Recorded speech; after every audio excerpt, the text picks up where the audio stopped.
Perkenalkan, nama saya Dara dari kelompok 8. Kali ini saya akan mewawancarai dengan siapa? Diara Sarajingga Kusmainata. Kalau boleh tahu dari suku dan agama mana? Suku aku dari Manado, habis itu agama aku Kristen Protestan. Langsung aja ke pertanyaannya. Yang pertama, mengapa terdapat perbedaan dan keragaman identitas? Karena setiap orang punya perbedaan dan perilaku yang berbeda-beda. Oke, yang berikutnya, tantangan apa saja yang paling sering terjadi dengan adanya kelebihan dari adanya perbedaan identitas?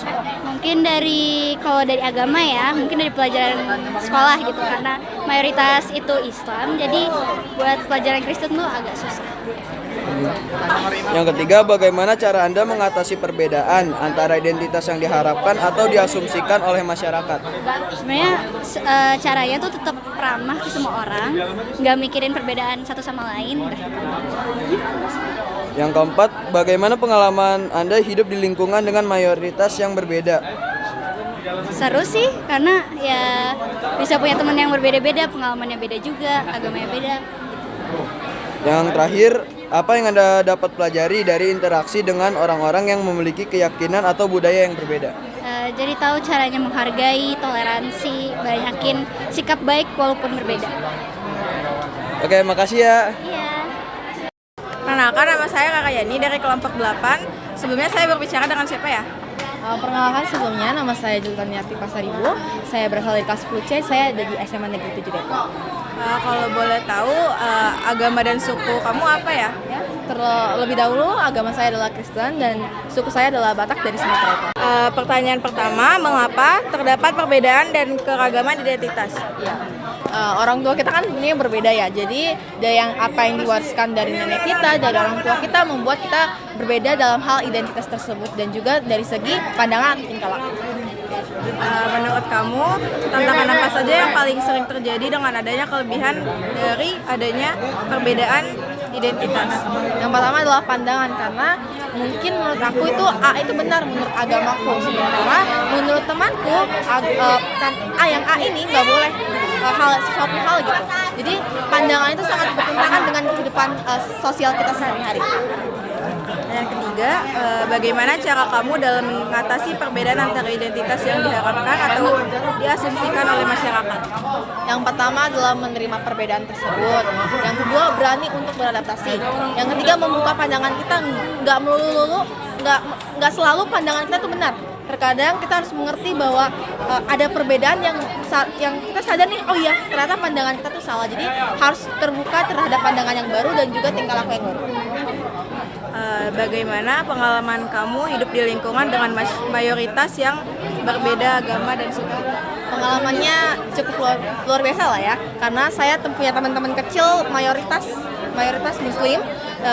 Mereka mau untuk mengajarkan saya terkait dengan perbedaan dan juga kami saat berteman ya tidak memandang perbedaan tersebut dan berjalan seperti biasanya aja. Jadi jadi luar biasa karena bisa bertemu dengan orang-orang yang bisa menerima perbedaan diri saya, perbedaan juga dari mereka. Pertanyaan terakhir, apa yang kamu dapat pelajari dari interaksi dengan orang-orang yang memiliki keyakinan atau budaya yang berbeda? Kehidupan sehari-hari ini itu mulai dari makanan ciri khas. Misalnya nih, orang Jawa sukanya makanannya yang manis-manis, sedangkan untuk Batak sendiri sukanya makanan yang pedas-pedas. Jadi aku belajar untuk cara masaknya, kenapa mereka bisa suka makanan yang seperti itu.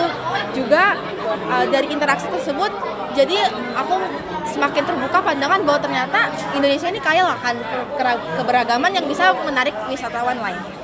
Terima kasih ya. Iya, sama-sama. Halo, selamat siang Kak. Halo, selamat siang.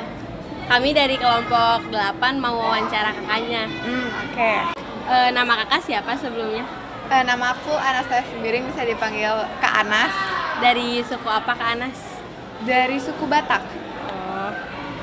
Agamanya apa, Kak? Katolik. Aku izin nanya ya, Kak. Mengapa terdapat perbedaan dan keragaman identitas? Itu karena latar belakang dari Indonesia sendiri sih yang banyak suku dan terus bentuk kita kan pulau-pulau ya, jadi otomatis semuanya banyak keanekaragaman. Oke. Yang kedua, tantangan apa aja yang paling Kak Anas terjadi dengan adanya kelebihan dari adanya perbedaan identitas? Nah, kan itu ada kan kata kuncinya perbedaan. Pasti dengan perbedaan itu pasti ada muncul kayak gagasan-gagasan yang berbeda, cara berpikir yang berbeda. Jadi ketika memutuskan sesuatu tuh jadi ada kayak pertikaian gitulah. Jadi itulah masalah kita. Belum bisa menerima satu pendapat gitu. Oke. Yang ketiga, bagaimana caranya Kak Anas mengatasi perbedaan antara identitas yang diharapkan atau diasumsikan oleh masyarakat? Kalau kayak gitu sih dari aku sendiri mau menerima apa pendapat dari orang lain. Jadi kayak ngalah, nggak yang egois pendapatnya harus dijadikan jadi hasil final dari keputusan gitu sih. Oke. Terus yang keempat, bagaimana pengalaman Kak Anas hidup di lingkungan dengan mayoritas yang berbeda agama atau berbeda suku gitu? Menurut saya sih seru ya, karena kayak jadi nggak monoton, jadi banyak budaya, saling belajar budaya orang, agama orang lain gitu. Yang terakhir, apa yang dapat Kak Anas pelajari dari interaksi dengan orang-orang yang memiliki keyakinan atau budaya yang berbeda? Itu otomatis di pengetahuan aku sendiri jadi bertambah gitu sih, jadi nggak sempit pengetahuannya. Udah kan? Oke, makasih ya Kak Anas. Iya. Dari kelompok 8 ingin mewawancarai Kak Davina. Sebelumnya saya ingin menanya, Kak Davina itu dari suku mana ya, kok boleh tahu? Aku tuh dari Sumatera, dari Palembang. Lalu untuk agamanya, Kak Davina untuk agama apa? Aku agama Islam. Oke, aku lanjut ke soal ya Kak. Yang pertama, mengapa sih terdapat perbedaan dan keragaman identitas seperti suku di kalangan kita itu? Jadi itu bisa terjadi banyaknya suku atau budaya tuh kan, jadi misalkan kita ada dalam tempat nih. Nah, tempatnya ini tuh bisa jadi karena faktor ada orang yang memasuki dalam tempat yang baru, seperti misalkan kita kan di Depok nih, ada orang yang dari Bandung yang pindah ke sini, bisa begitu. Ada juga orang tuanya yang dari tempat berbeda, namun orang tuanya pindah ke sini dan dia dan punya anak dan anaknya dibesarkan di tempat itu.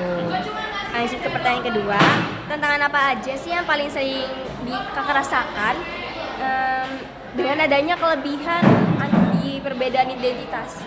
Perbedaan itu ya, jadi tuh tantangan yang aku lewati itu culture shocknya sih. Culture shocknya kayak misalkan, oh orang-orang yang di sini tuh ngelakuin hal yang seperti ini, berbeda sama aku yang melakukan hal yang berbeda. Jadi itu kayak misalkan kalau culture shock sekolah nih ya, aku tuh kan dulu tuh suka banget bangun paginya tuh pagi banget, jam 6 pas nih, misalkan jam 6 pas itu sekolah tuh gerbangnya ditutup tuh kalau misalkan di situ kan. Nah pas di sini sekolahnya tuh gerbangnya tuh dari jam 6 tapi jam 7 gitu, jadi kayak siang banget gitu. Pokoknya ya perbedaan di tempatnya gitu deh. Untuk pertanyaan ketiga, bagaimana sih cara kakak untuk mengatasi perbedaan antar identitas yang diasumsikan sama masyarakat? Adaptasi sih, beradaptasi gitu. Jadi tuh kayak kalau misalkan ada orang yang berasumsi, saya meluruskan kalau saya emang orang yang begini, tapi saya ya tetap menghormati yang lainnya gitu. Lalu untuk pertanyaan keempat, bagaimana pengalaman hidup kakak di lingkungan yang mayoritasnya itu berbeda suku? Aku coba mempelajari suku orang yang berbeda sih. Jadi kalau misalkan nih ada teman aku yang memiliki suku yang berbeda, aku coba tanya-tanya, suku kamu tuh mempunyai apa sih namanya? Ada kayak apa ya? Kayak ada budaya seperti apa, ada yang aku bisa pelajarin nggak, aku pengen tahu aja gitu, kayak rasa ingin tahu gitu.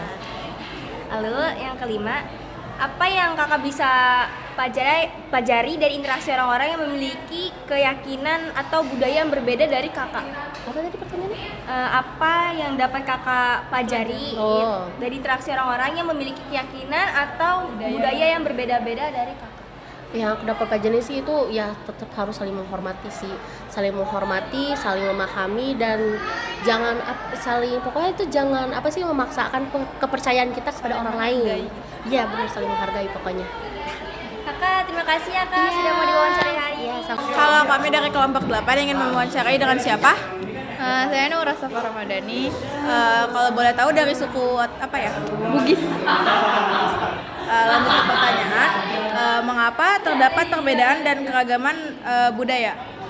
Perbedaan keragaman budaya biasa dari variasi budaya, agama, maupun kayak bahasa, sejarah dan lain-lain.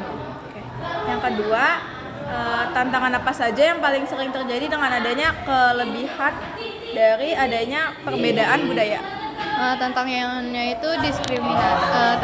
itu meliputi diskriminasi, konflik sosial, dan kesalahpahaman. Yang ketiga, bagaimana cara kamu dalam mengatasi perbedaan antara budaya yang diharapkan atau diasumsikan oleh masyarakat? Perbedaan itu dengan empati. Pertanyaan keempat, bagaimana pengalaman kamu hidup di lingkungan dengan mayoritas yang berbeda budaya tersebut? Mengajarkan toleransi untuk kan kita berbeda pendapat atau berbeda apapun, tapi kita tetap menghargai. Apa yang dapat kamu pelajari dari interaksi dengan orang-orang yang memiliki keyakinan dan budaya yang berbeda?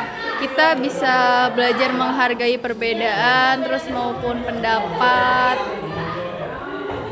Udah, cukup. Makasih ya.